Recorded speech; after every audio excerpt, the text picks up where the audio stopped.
আচ্ছা, ক্লাস 7-এর ইতিহাস থেকেই চালু করছি, ঠিক আছে?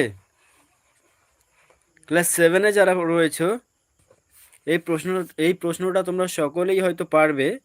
পানিপথের প্রথম যুদ্ধ হয় 1525 খ্রিস্টাব্দে, 1527 খ্রিস্টাব্দে, 1526 খ্রিস্টাব্দে, নাকি 1529 খ্রিস্টাব্দে?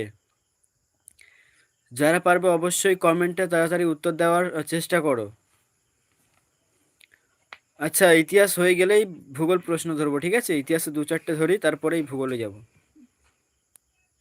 কুশল লিখছে 1526 খ্রিস্টাব্দে, একদম রাইট অ্যান্সার। এবং এই প্রশ্নটা কিন্তু ভীষণ গুরুত্বপূর্ণ একটা প্রশ্ন। এমসিকিউ আকারে আসতে পারে অথবা এসিকিউ আকারেও কিন্তু আসতে পারে।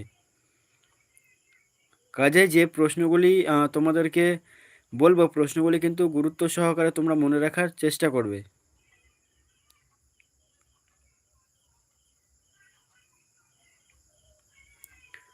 আচ্ছা, পরের প্রশ্ন, গীত গোবিন্দম কাব্যের রচয়িতা হলেন কৌটিল্য, বিদ্যাপতি, চাণক্য, নাকি জয়দেব?